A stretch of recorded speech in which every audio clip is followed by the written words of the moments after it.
vamos a tocar un tema hoy que para muchos tiene muchas connotaciones, mucho significado, que es el temor de Dios. Para algunas personas tal vez significa miedo, para algunas otras personas no entendemos qué significa el temor de Dios. Pero hoy vamos a desempacar este tema con nuestro amigo Carlos Reich acerca realmente de lo que dice la Escritura, lo que dice la palabra de Dios acerca del temor de Dios. Y le vamos a pedir el favor a Carlos que nos desempaque este tema que vamos a hablar en esta mañana. Carlos, bienvenido. ¿Qué tal, Alejandro? Un placer poder estar aquí. Este tema del temor de Dios viene después de que en el último programa hemos tratado el tema de el juicio de Dios, ¿no? ¿Por qué?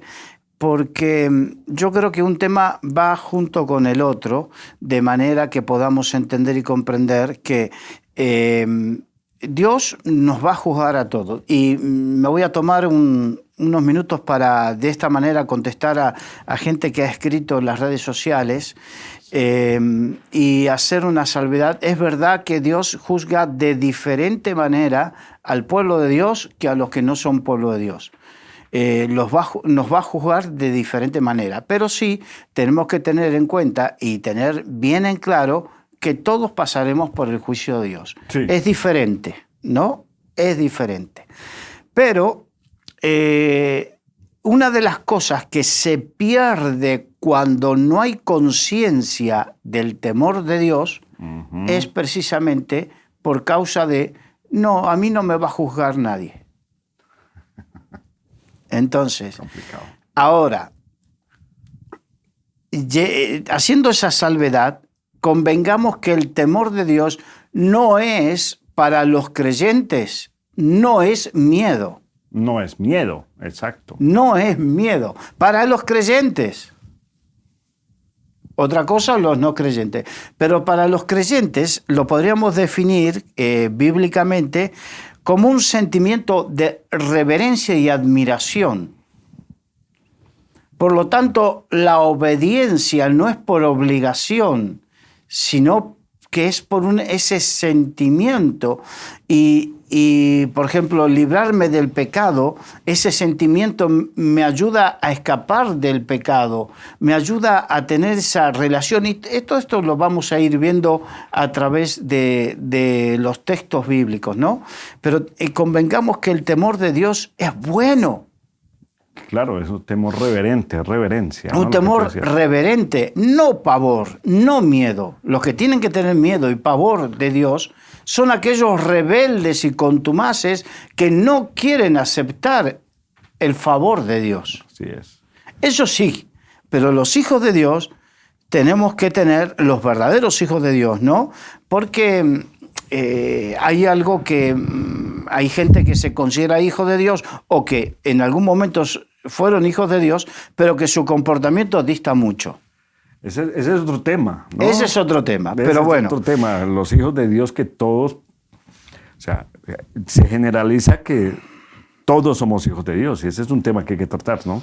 Exacto. Bueno. Algún día vamos a ver. Lo que sí es peligroso porque el Señor dice que la cizaña y el trigo crecen juntas. Así es.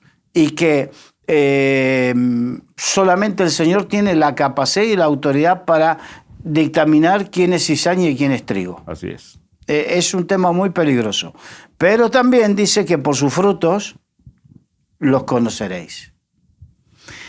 En la Biblia hay dos palabras que describen el miedo, sea el temor, sea el bueno, el que estábamos hablando, sí, o el malo. En el Antiguo Testamento, la palabra viraj, en hebreo antiguo, se traduce como miedo, generalmente se traduce como miedo.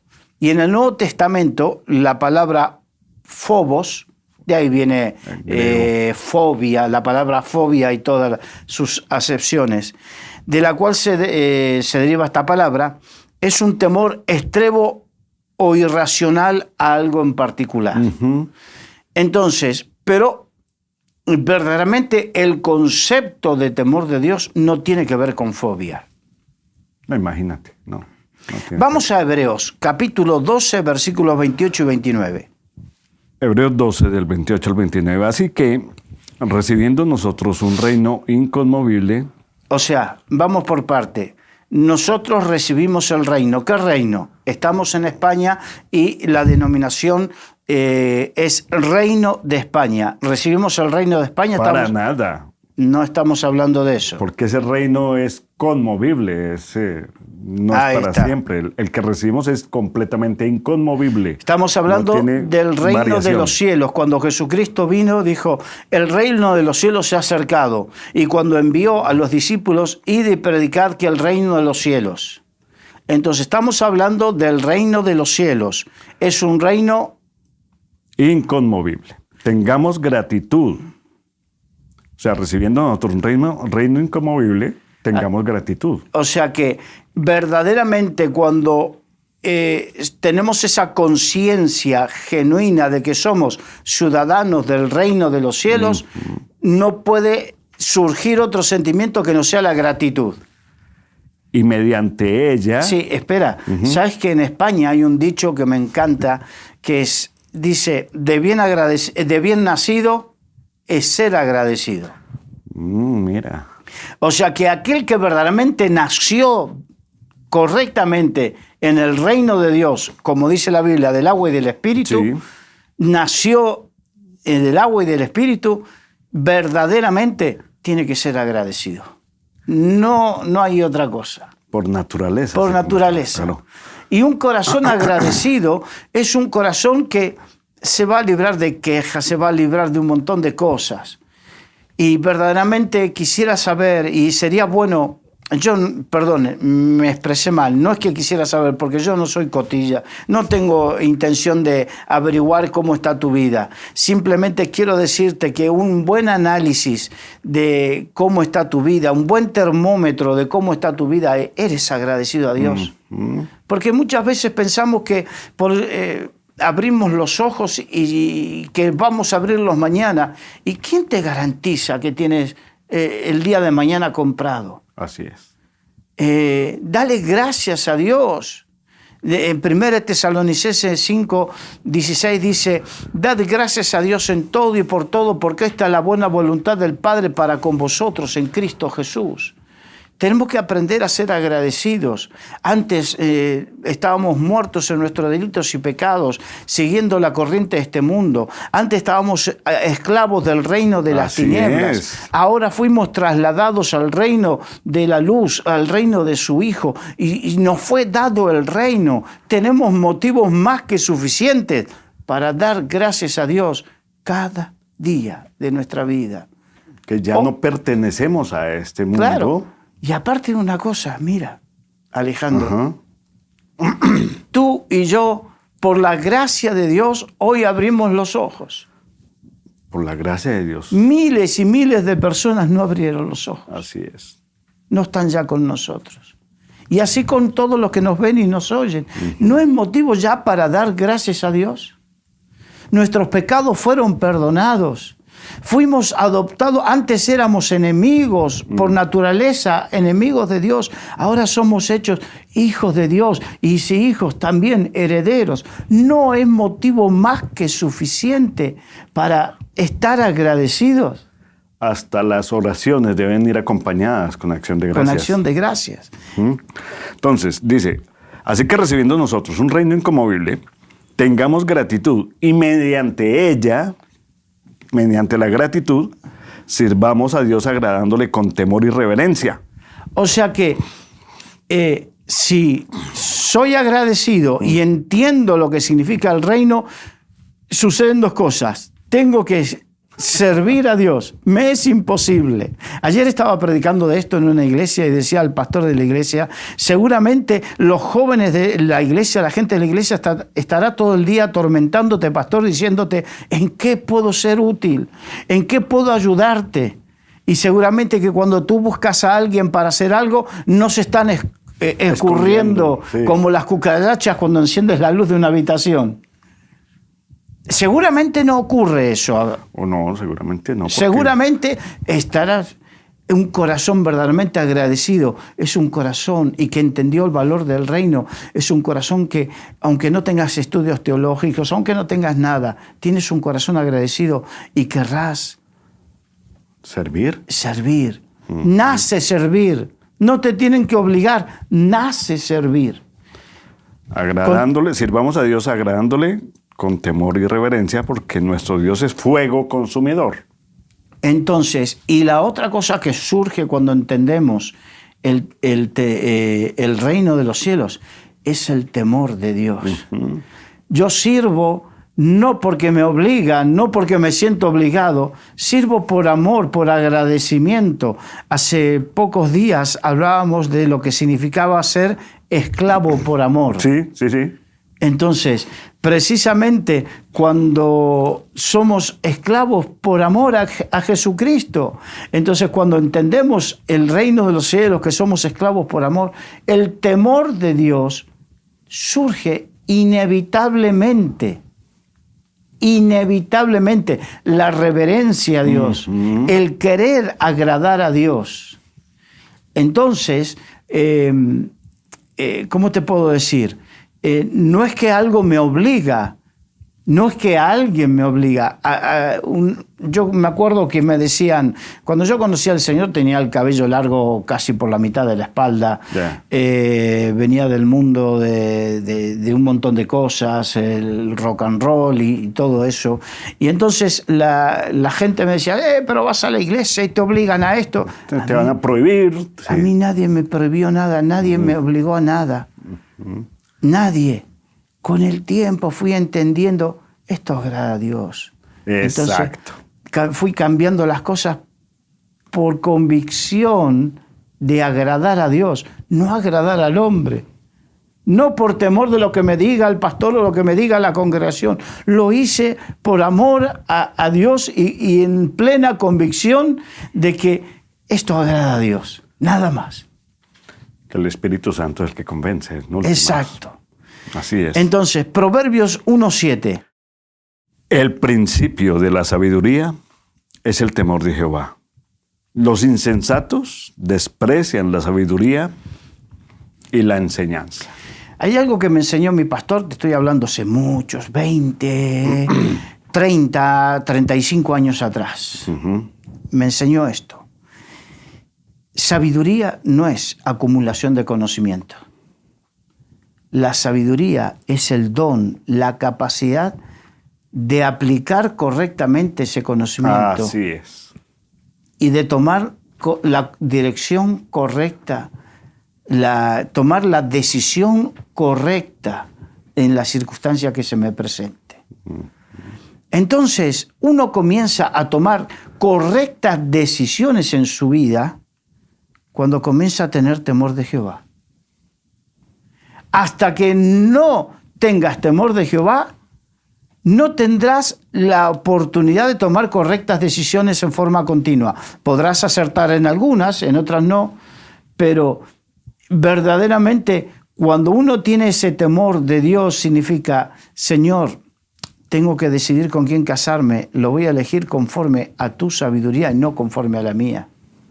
Tengo que tomar decisiones con respecto a mi futuro. Señor, guíame a ese futuro, a hacer tu voluntad y no lo mío. Cuando uno toma esos principios en la vida, comienza a tomar decisiones sabias. El consejo del Señor, ¿no? El consejo del Señor, exacto. Y los insensatos no van a querer ser enseñados y van a despreciar porque son sus propias decisiones. Y dice, pero yo soy el que tomo mis decisiones, yo soy mayorcito, yo tengo derecho, nadie te lo... Mira, tienes todo el derecho sí, claro, de equivocarte todas las veces que quieras y tienes... Pero cada equivocación tiene una consecuencia. Y ayer, mientras predicaba sobre esto, veía los rostros de la gente y lo miraba y le decía, tú sabes de qué te estoy hablando. Y era gente ya con unos años y que se dio cuenta cuántas equivocaciones hubo en la vida por ser insensato de esta manera. Y entonces, y le pregunté, ¿y cuántos de ustedes, si pudiesen volver atrás, no tomarían esas decisiones, prestarían atención y levantaban la mano muchos. ¿Por qué? Porque tenemos que ser honestos y sinceros. Tengo un dicho que es que los necios aprendemos a los golpes, los insensatos aprendemos a los golpes. Y no es porque otros nos lo den, sino que esos golpes nosotros mismos nos la damos estrellándonos todo el tiempo por necios, por insensatos, por tontos, porque queremos tomar nuestras propias decisiones queriéndonos o aparentando ser sabios. ¿Sí? Aquí, en este punto, es bueno para aquellos que nos ven y que de repente o nos oyen solamente a través de la radio o el podcast. Quisiera decirles que aprender, hay un dicho aquí en España que dice, nadie aprende en cabeza ajena, ¿no? Pero también es de sabios aprender de la experiencia de los demás. Claro. Es de sabios. Y aquí prestar atención. Quiere ser una persona que tome decisiones correctas y no se equivoque en la vida. Equivocarse en la vida es algo natural, pero en general, cuando tenemos temor de Dios, las probabilidades de equivocarnos son menores. Son menores, así es. Son menores. Y como consecuencia directa, los dolores en la vida, las consecuencias en la vida, son menores. Es que la autosuficiencia nos engaña, ¿no? La autosuficiencia, el orgullo, la arrogancia nos engaña porque decimos que no necesitamos de nadie, ni de nada, ni consejo de nadie, porque yo me las sé todas.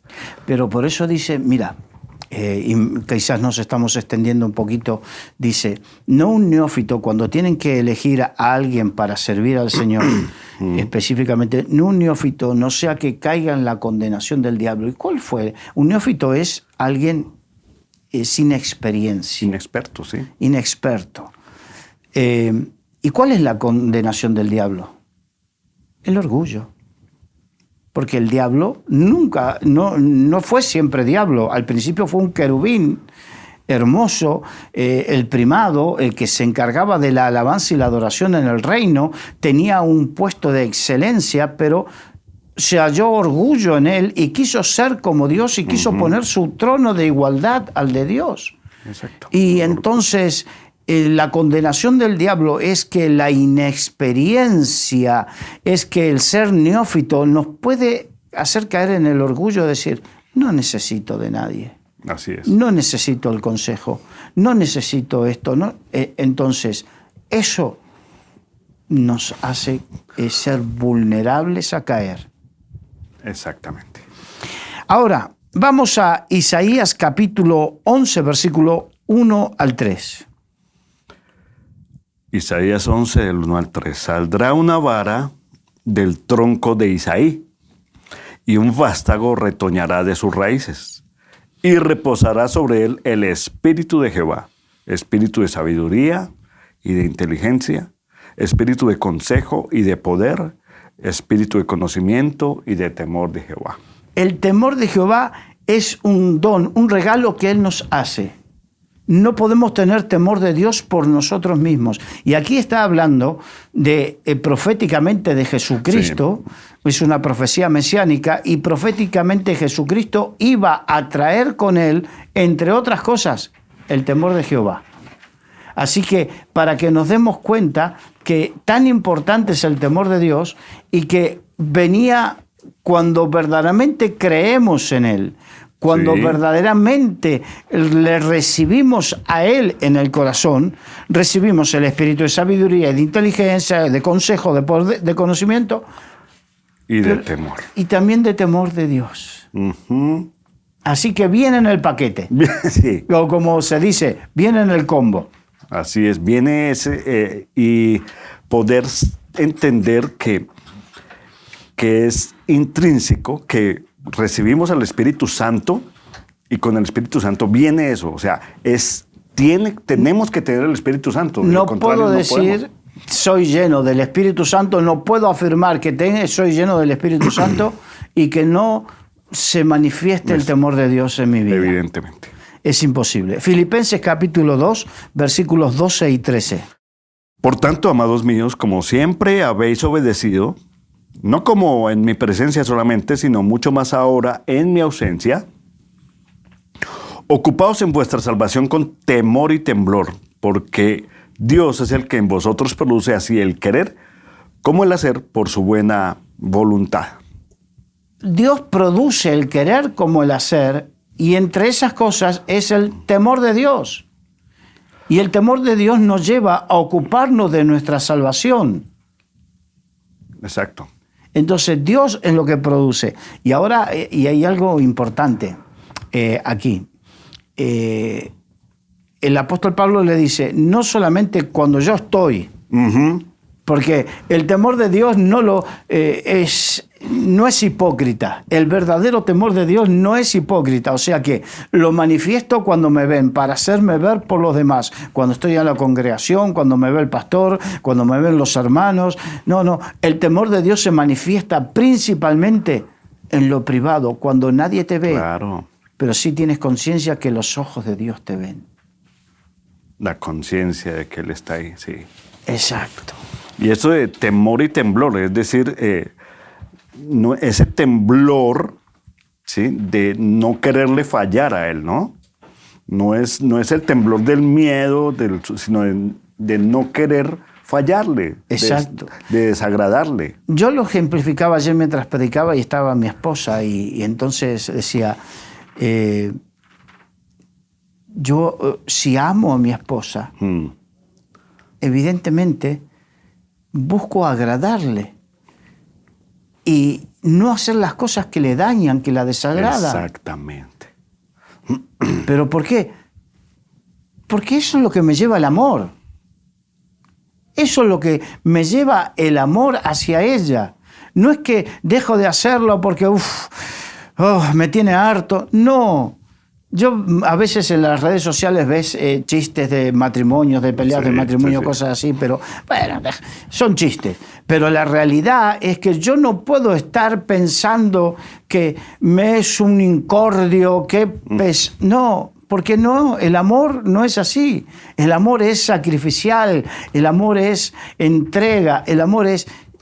Si esto te desagrada, lo quito de mi vida. ¿Pero por qué? Porque me obligas. Muchas veces en forma machista uno dice, tu esposa te obliga a quitarte la barba o el bigote. No me obliga. No. Como no le gusta... No, como no le gusta, pues no me la dejo. Y doy este ejemplo, sí. Porque quizás por el hecho que tú tengas barba... No, porque si yo me la quito, a ella no le gusta que me la quite. Entonces, Exacto. ¿por qué me la dejo? Porque a ella le gusta. Y yo quiero agradarla a ella. Y ella quiere agradar a su esposo. Sí, exacto. Y la esposa del Cordero, a la cual pertenecemos todos nosotros, lo que quiere es agradar a su... Es más, antes de ayer leí algo acerca de la adoración que me encantó y dice, la adoración no es sentirme yo bien delante de Dios, es que yo agrade a Dios con lo que hago. Exacto. Entonces, lo importante es que verdaderamente el amor nos lleva a querer agradar al otro. Así es, tal cual. Isaías 66, 1 y 2. Jehová dijo así: el cielo es mi trono y la tierra el estrado de mis pies. ¿Dónde está la casa que me vas a edificar y dónde está el lagar de mi reposo? Mi mano hizo todas estas cosas, y así todas estas cosas fueron, dice Jehová. Pero miraré a aquel que es pobre y humilde de espíritu y que tiembla a mi palabra. Ese es el que tiene temor de Jehová. Y Dios lo mira. Cuando tenemos temor de Dios, Dios nos mira. Los ojos del Señor están atentos y su oído está atento a aquellos que tienen temor de Dios. Aquí lo dice. Sí, eso, aquí Él dice, me están edificando, me están haciendo cosas que eso no me impresiona, ¿no? No. Y yo hice todo, ¿sí? ¿Quieren impresionarme? Pues entonces, sea humilde de espíritu. Sea humilde de espíritu. El temor de Dios produce humildad. Sí. Y indefectiblemente es incompatible. No, completamente. Y completamente incompatible, como dijimos, el orgullo, la altivez, la soberbia con el temor de Dios. es incompatible. No. Así que si tenemos actitudes orgullosas, soberbias, altivas, son incompatibles con el temor de Dios. Quiere decir que falta. Y si tenemos temor de Dios, nos preserva de esas actitudes. No quiere decir que no puedan aparecer. Simplemente, como tengo temor de Dios y me vienen pensamientos altivos, Señor, perdóname. Así es, reconocer. Me viene que me vuelvo altivo o quiero reconocimiento, Señor, perdóname. Y sobre todo los que Dios nos dio determinadas gracias, porque Dios repartió dones, gracias sobre su pueblo, y su favor abre puertas y Él hace milagros, y yo me puedo ufanar de algo. El temor de Dios es el que me salvaguarda de ufanarme de algo que me haga perder el norte y me haga querer robarle la gloria a Dios. ¿De qué me puedo ufanar? Por ejemplo, hay gente que habla de que este hermano tiene revelación de la palabra. Sí, es más, hay uno que escribe y dice, este hermano con ojo de gato. Escribe así. Entonces, pero muchas gracias, hermano. Pero sinceramente, es la gracia de Dios. Sí, así es. Si yo me creyese algo, es que estoy perdiendo el temor de Dios. Y es que esa gracia se puede apartar de ti o de nosotros, pues. Exacto. ¿Sí? Esa gracia es caer. Esa gracia se puede apartar de nosotros y van a ver realmente quiénes somos. Van a ver nuestra autosuficiencia, nuestro orgullo, nuestra arrogancia, pero la gracia del Señor es la que hace todo. Es la que hace todo. Entonces, y el temor de Dios nos preserva de caer en eso. Amén. Hebreos 11:7.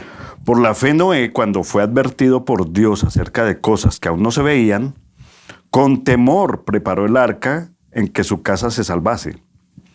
Y por esa fe condenó al mundo y fue hecho heredero de la justicia que viene por la fe. Con temor se preparó él, preparó la familia y preparó el arca. Con temor llevó adelante la comisión que Dios le había dado. Exacto. Tenemos que tener temor de Dios, de aquello que Dios nos comisiona a hacer.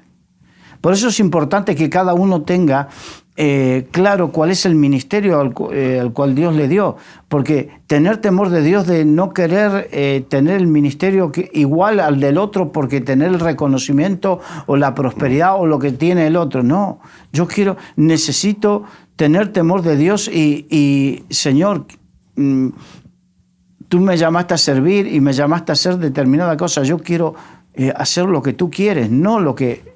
Hacer lo que tú quieres, no lo que a mí... Porque aquí el Señor le dio unas medidas específicas, le dio unos detalles específicos, le dio unos pormenores para el unos arca, materiales. ¿cierto? Y Él no dijo, como muchos de nosotros, pero también podemos agregarle esto, o podemos aumentarle esto, podemos quitarle esto. Muchos de nosotros caemos en eso. Él no, tal cual fueron las instrucciones del Señor. El Señor es el que sabe qué instrucciones nos da y nosotros con temor obedecer. Tener temor. El temor de Dios nos lleva a la obediencia. Sí. Proverbios 22:1-6. De más estima es el buen nombre que las muchas riquezas, y la buena fama más que la plata y el oro. El rico y el pobre se encuentran. A ambos los hizo Jehová. El avisado ve el mal y se esconde, mas los simples pasan y reciben el daño. Riquezas, honra y vida son la remuneración de la humildad y del temor de Jehová. ¿Por qué puse todos los versículos? Porque habla de la riqueza y la pobreza, el oro, la estima. Sí, pero el que tiene temor de Jehová recibe riquezas, honras y vida. Sí. O sea, preocuparse por muchas cosas es inútil si no tenemos temor de Jehová. En cambio, por tener temor de Dios, recibimos lo que muchas veces de otra manera tanto nos afanamos. Las añadiduras, ¿no? Las añadiduras. Espinos y lazos hay en el camino del perverso. El que guarda su alma se alejará de ellos. El que tiene temor de Dios Así es. guarda su alma para alejarse de ellos. Espinos y lazos, sí. Instruye al niño en su camino y aun cuando fuere viejo, no se apartará de él. Instruye al niño en su camino. ¿En el camino de qué? Del temor de Dios. Así es. Del verdadero concepto de temor de Dios que dijimos al principio, no del miedo, sino de la admiración, de la reverencia. La reverencia, de que tú eres más sabio que yo, por lo tanto, tus consejos son más sabios que los míos. Agachar la cabeza ante el Señor, Sí. ¿no? 1 Pedro capítulo 3, versículo 15, por favor. 1 Pedro 3:15. Santificad a Dios el Señor en vuestros corazones y estad siempre preparados para presentar defensa con mansedumbre y reverencia ante todo el que os demande razón de la esperanza que hay en vosotros.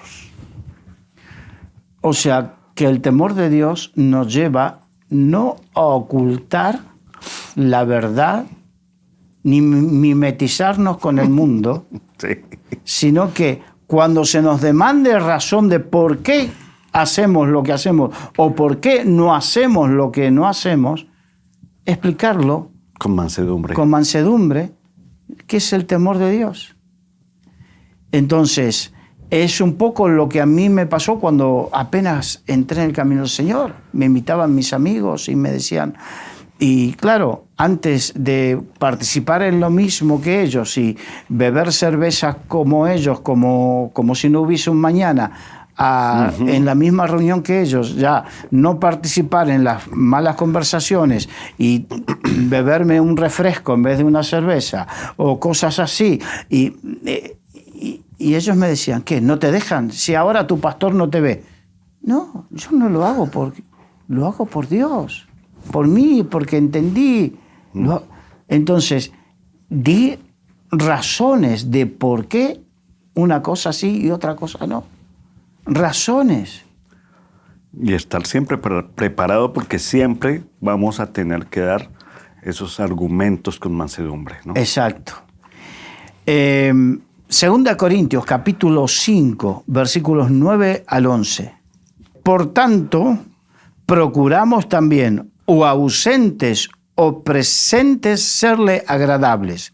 Uh-huh. Porque es necesario que todos nosotros comparezcamos ante el tribunal de Cristo para que cada uno reciba según lo que haya hecho mientras estaba en el cuerpo, sea bueno o sea malo.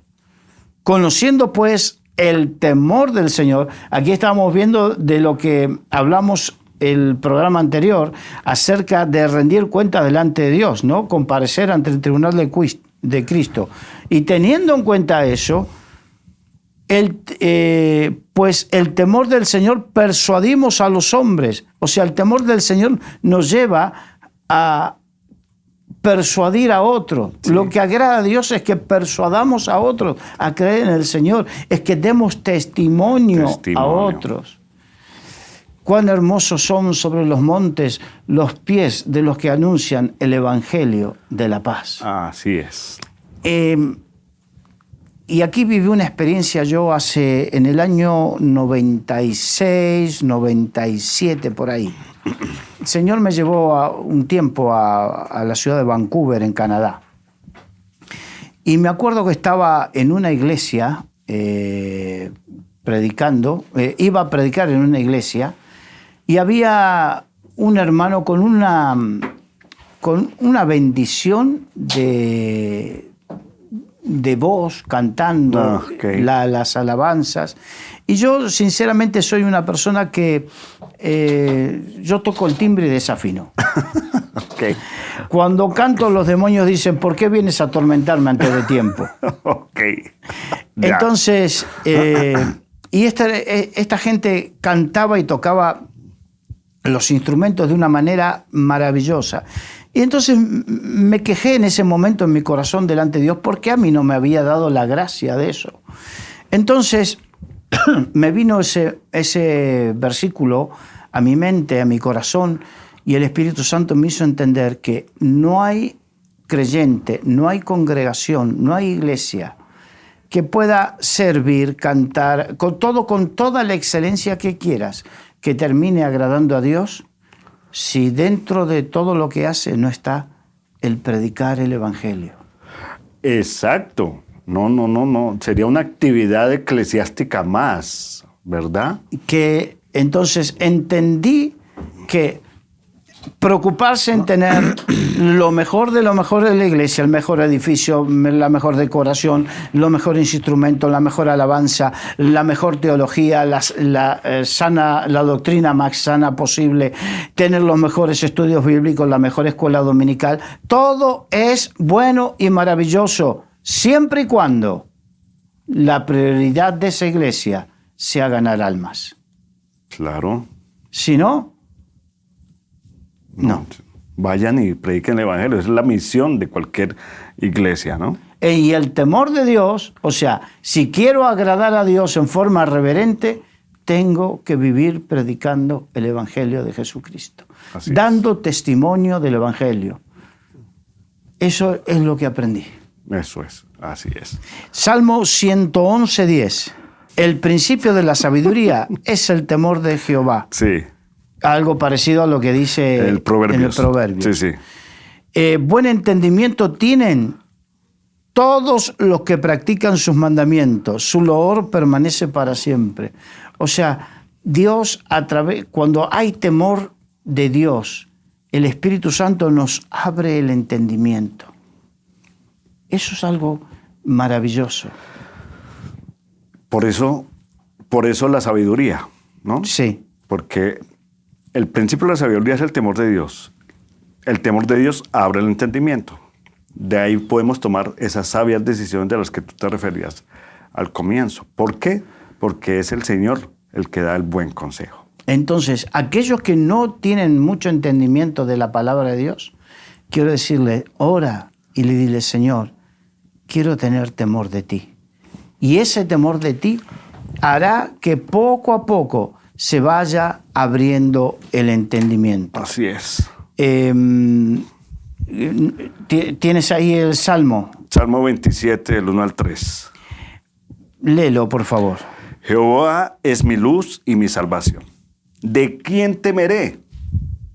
Jehová es la fortaleza de mi vida. ¿De quién he de atemorizarme? Cuando se juntaron contra mí los malignos, mis angustiadores y mis enemigos, para comer mis carnes, ellos tropezaron y cayeron. Aunque un ejército acampe contra mí, no temerá mi corazón. Aunque contra mí se levante guerra, yo estaré confiado. El temor de Jehová, el temor de Dios, nos ayuda a desarrollar valentía. Sí. Aquí el salmista está hablando de que estaba luchando contra aquellas cosas que lo querían atemorizar. Sí. Porque todos nosotros somos susceptibles de ser atemorizados por algo. Hay quienes le tienen temor a la pobreza, a pasar necesidades, hay quienes tienen temor a la muerte, hay quienes le tienen temor a la enfermedad, al problema familiar, hay quienes le tienen temor a diferentes cosas. Pero cuando tenemos temor de Dios, ese temor de Dios nos da la valentía para enfrentarnos a todos los temores y decir como dijo David, y de todos mis temores me libró. Quiere decir que David, yo sé que hay muchos que dicen, no, pero David era valiente, que lo enfrentó a Goliat, de jovencito se enfrentó al oso y al león, y se enfrentó a todos los enemigos. David tenía temores y los tenía que enfrentar. Aquí nos muestra cómo enfrentaba los temores. Aquí sí lo podemos traducir como miedo. Sí. ¿De quién he de tener miedo? ¿De quién he de tener miedo? Entonces, ¿pero por qué? Porque él creía la palabra y creía a Dios. Entonces, el temor de Dios lo que nos lleva es a enfrentarnos como... se me fue el nombre, recién lo tenía, en el libro de los jueces, este juez que fue levantado y que con miedo a que vengan los enemigos, él recogía el trigo y lo escondía.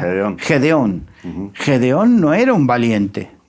Gedeón era alguien temeroso que escondía el trigo por las dudas. No es que estaba diciendo, yo voy a trabajar y no me importa que vengan, cuando vengan los enemigos ya van a ver. No estaba diciendo eso. Todo lo contrario. pero cuando se le presentó el Señor y el temor de Dios vino en su corazón. Le dice, hombre esforzado y valiente, ¿no? Sí. En fin. Vamos a Hechos capítulo 5, versículos 27 y 29. Dice, cuando los trajeron, los presentaron en el concilio y el sumo sacerdote les preguntó, diciendo, ¿no os mandamos estrictamente que no enseñaseis ese nombre? Y ahora habéis llenado a Jerusalén de vuestra doctrina y queréis echar sobre nosotros la sangre de ese hombre. Respondiendo Pedro y los apóstoles dijeron, es necesario obedecer a Dios antes que a los hombres. La situación era, Jesucristo había muerto, había resucitado, había enviado a los apóstoles. Los apóstoles, Hechos capítulo 5, estamos hablando del inicio Sí. de la andadura de los apóstoles predicando el Evangelio. Y entonces comenzaron las revueltas y en un momento le dijeron a los apóstoles que no prediquen más. Y ahora los intiman y les dicen, no les hemos dicho que no prediquen más, que no hagan más esto. Y entonces, ¿cuántas veces nos podemos encontrar con que nos digan, no hagas esto, o ¿por qué haces lo otro? Y la respuesta fue muy sencilla. Ellos tenían más temor de Dios que temor de lo que le pudiesen hacer los hombres. Más temor que miedo. Más temor que miedo. Más temor de Dios que miedo al hombre. Así es. Así se traduciría correctamente esta acción. Es necesario obedecer a Dios antes que a los hombres. Ya. Si las autoridades de este mundo nos dicen determinadas cosas, mientras no contravengan lo de Dios, yo tengo temor de Dios y no miedo a los hombres. Sí, mis principios no son negociables. Exacto. Yo no voy a negociar mis principios. Y si así me obliguen a hacerlo, no lo voy a hacer, porque tengo temor de Dios. Siempre y cuando mi conciencia esté limpia, sabiendo que estoy haciendo, diciendo y obrando como Dios me dice que lo haga. Eso, en definitiva, es lo que hicieron los apóstoles. Así es. Eso, en definitiva, es a lo que muchas veces nos tenemos que enfrentar. Y a medida que nos acerquemos al final de los tiempos, más nos tendremos que enfrentar. Así es. Y lo que nos hará valiente para enfrentar y vencer todo eso será nuestra relación con Dios, nuestro temor de Dios. Segunda de Timoteo, capítulo 1, versículos 3 al 7. Dice, doy gracias a Dios, al cual sirvo desde mis mayores con limpia conciencia, de que sin cesar me acuerdo de ti en mis oraciones noche y día. Hablándole Pablo a Timoteo, ¿no? Sí. Deseando verte al acordarme de tus lágrimas para llenarme de gozo, trayendo a la memoria la fe no fingida que hay en ti, la cual habitó primero en tu abuela Loida y en tu madre Eunice, y estoy seguro que en ti también. Por lo cual te aconsejo que avives el fuego del don de Dios que está en ti por medio de la imposición de mis manos. Porque no nos ha dado Dios espíritu de cobardía, sino de poder, de amor y de dominio propio. El Espíritu Santo es el que nos da no la cobardía, sino poder, amor y dominio propio. Y en eso también se ve el temor de Dios, Pero el querer agradar a Dios.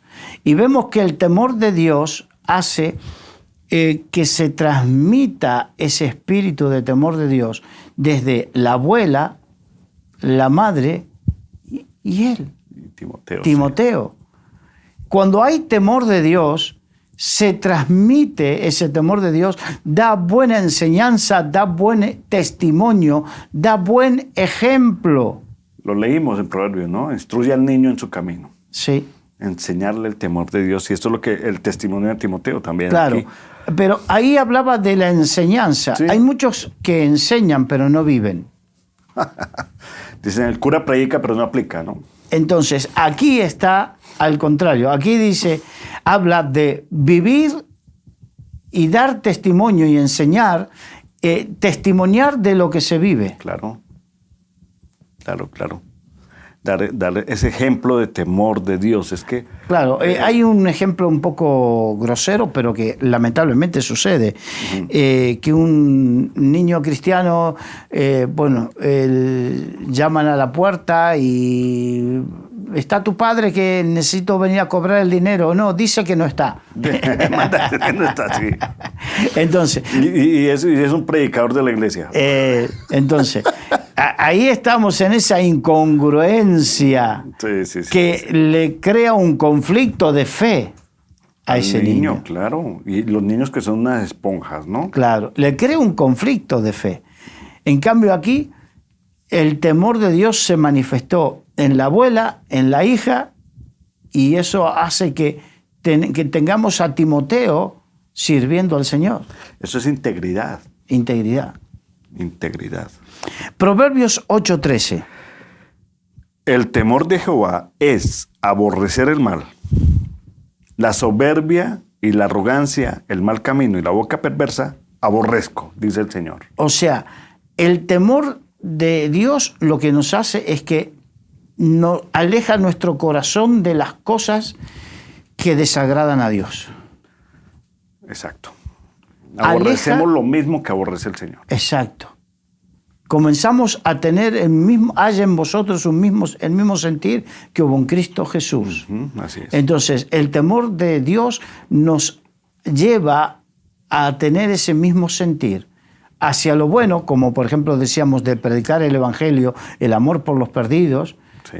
Y hacia lo malo, como por ejemplo aborrecer las cosas que aborrece el Señor. Exacto. Él lo coloca al otro, la soberbia y la arrogancia, ¿no? Exacto. 2 Corintios 7:1. Así que, amados, puesto que tenemos tales promesas, limpiémonos de toda contaminación de carne y de espíritu, perfeccionando la santidad en el temor de Dios. El temor de Dios es lo que nos lleva a la santidad. No podemos vivir una vida en santidad. Y recordemos que la Biblia dice, sin santidad, nadie verá al Señor.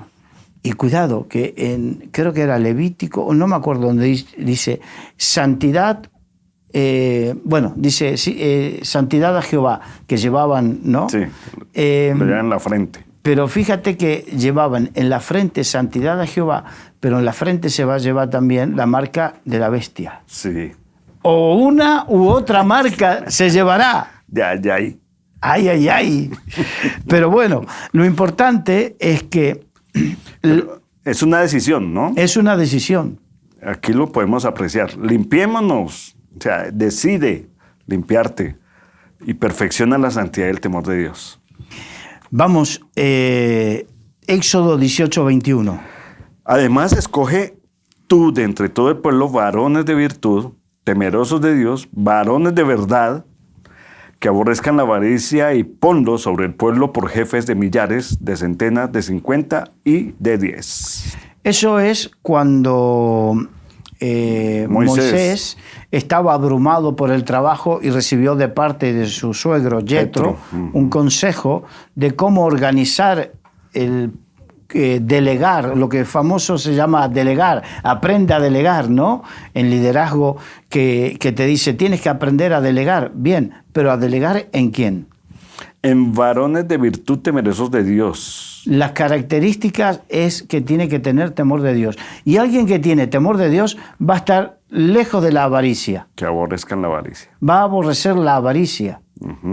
Entonces, el liderazgo nos lleva, el temor de Dios nos lleva a fomentar un liderazgo a la manera de Dios. Dice varones de verdad, ¿no? O sea, hombres que respaldan su palabra con su integridad, ¿no? También. Sí. Vamos a 2 de Crónicas, capítulo 19, versículos 4 al 9. Habitó pues Josafat en Jerusalén, pero daba vuelta y salía del pueblo desde Beerseba hasta el monte de Efraín, y los conducía a Jehová, el Dios de sus padres. Y puso jueces en todas las ciudades fortificadas de Judá, por todos los lugares, y dijo a los jueces, mirad lo que hacéis, porque no juzgáis en lugar de hombre, sino en lugar de Jehová, el cual está con vosotros cuando juzgáis. Sea pues con vosotros el temor de Jehová. Mirad lo que hacéis, porque con Jehová, nuestro Dios, no hay injusticia, ni acepción de personas, ni admisión de cohecho. ¡Wow! ¡Qué tremendo! Josafat, Juzguen así. sí, Josafat tuvo que buscar líderes para ocupar posiciones de preeminencia, Sí. de responsabilidad dentro del reino. Y entonces buscó personas de temor de Dios, porque el temor de Dios los iba a alejar de la injusticia y a juzgar con justicia. Sin temor de Dios hay injusticia. Completamente. Y cuando en la obra de Dios hay personas que juzgan las situaciones y las cosas sin temor de Dios, habrá injusticia. Y habrá acepción de personas. Exacto, Y admitirán trampas. exacto. Pero donde verdaderamente el liderazgo se forme a la manera de Dios, allí no. Buenísimo esto. Sigue el versículo 8, por favor. Puso también Josafat en Jerusalén a algunos de los levitas y sacerdotes y de los padres de familias de Israel para el juicio de Jehová y para las causas. Y volvieron a Jerusalén y les mandó diciendo: procederéis asimismo con temor de Jehová, con verdad y con corazón íntegro. Vuelve a hablar del temor de Jehová para aquellos que tienen que servir al Señor. No se puede servir al Señor sin temor de Dios. No se puede, ¿no? Es que Y, es incompatible. De hecho, seguramente, si entramos a analizar, que no me gusta porque Dios no me llamó a analizar las caídas de algunos ministerios, las situaciones, los problemas que hay dentro de ministerios o de iglesias, estoy seguro que lo que falta es el temor de Dios. Es así. No Falta el temor de no Dios. me pongo a analizar porque Dios no me llamó a eso y porque tengo temor de Dios no lo hago. Pero estoy seguro, por lo que dice la palabra, que donde falta el temor de Dios habrá de todo ese tipo de cosas. Así de sencillo. Ese es el diagnóstico. Nehemías capítulo 5, versículo 15. Pero los primeros gobernadores que fueron antes de mí abrumaron al pueblo y tomaron de ellos por el pan y por el vino más de 40 siclos de plata. Y aún sus criados se enseñoreaban del pueblo. Pero yo no hice así a causa del temor de Dios. Nehemías estaba marcando la diferencia entre su vida y la de los que le precedieron, Sí. que los que le precedieron abusaron, sin temor de Dios, abusaron del pueblo, y que él, como tenía temor de Dios, no iba a abusar del pueblo. En definitiva, estaba diciendo eso. Y entonces volvemos. Necesitamos, ¿quieres servir al Señor? Temor de Dios. Que Dios nos ayude, ¿no? Que Dios nos ayude a no perder el temor de Dios. A no perder. Porque es algo que se puede perder. Sí, claro. Que iniciaste la carrera con temor de Dios, pero la terminaste. Y eso es poquito a poco. Es tú que te desvíes un gradito, ¿sí? Y los aplausos, la palmadita en el hombro, ¿sí? Las felicitaciones y todo el tema, y que un día improvisaste algo y te salió bien. Entonces de ahí en adelante sigues improvisando y sigues haciendo las cosas a tu manera, y eso nos va a llevar poquito a poco a desviarnos del temor de Dios y entrar en esa autosuficiencia. Sí, muy peligroso. Peligroso. Y por último, porque aunque hay más, pero bueno, lo vamos a dejar. Por último, vamos a Deuteronomio 28. Y volverán los oficiales a hablar al pueblo y dirán: ¿quién es hombre medroso y pusilánime? Vaya y vuélvase a su casa y no apoque el corazón de sus hermanos como el corazón suyo. Ay, ay, ay. Ay, aquí estamos hablando medroso y pusilánime. ¿Quién es? Está hablando de cuando haya que ir a la guerra. A la guerra, sí. Y haya que hacer una leva, o sea, haya que reclutar. Sí. Entonces, no busque, la gente que tenga miedo y sea pusilánime, que tenga miedo. No, esa no. ¿Por qué? Porque va a contaminar el corazón de los demás para mal. Entonces, esa persona no la quiero, para la guerra no. Busca, por consiguiente, entiendo que la gente que es necesaria para la guerra es la gente como Nehemías o como la que buscó Josafat, gente con temor de Dios. ¿Quieres líderes fuertes? Busca gente con temor de Dios. Wow. Independientemente si tiene más o menos talento, más o menos personalidad, más o menos, si tienes que elegir entre uno y otro, elige siempre el que tiene temor de Dios. Porque es el que va a edificar y no va a destruir. No, muchas veces cuando nos podemos llegar en el pastorado, nos podemos dejar impresionar por las habilidades de una persona a la otra. Sí. Pero siempre busquemos priorizar el temor de Dios, el que vive con temor de Dios del otro. Eso es un consejo tremendo, Carlos, para los pastores, para tomar unas sabias decisiones. Es que a veces nos dejamos impresionar por talentos, nos dejamos impresionar por dones, nos dejamos impresionar por la lengua, ¿sí? Una personalidad avasallante. Sí, exacto. Y yo que vienen diciendo, no, es que en la iglesia donde yo servía, hacía, deshacía, el Señor me usaba. Pero la mejor evaluación es el temor de Dios. Mirar y que el Señor nos dé discernimiento, orarle al Señor por discernimiento, que esta persona tiene temor de Dios. Que lo que tú dices es cierto. Tendrá dones más o menos, tendrá talentos más o menos, ¿sí? Tendrá ciertas capacidades más o menos, pero lo principal y lo primordial es el temor de Dios. Sí, el temor de Dios. Que Dios nos ayude. Amén. Gracias, Carlos. Un placer. Bueno, mis amados hermanos, Dios les bendiga y gracias por estar con nosotros. Es una lección, Dios quiera que hayan tomado apuntes de esos textos bíblicos, yo los tengo ahí, los voy a estudiar a profundidad porque son de mucha ayuda para que tú y yo reflexionemos. Y si los que estamos a cargo de un ministerio también tengamos ese temor de Dios para poder tomar decisiones en pro del bienestar del pueblo y obviamente agradarle al Señor. Muchas gracias por estar con nosotros. Dios les guarde, Dios les bendiga y hasta una próxima. Chao, chao.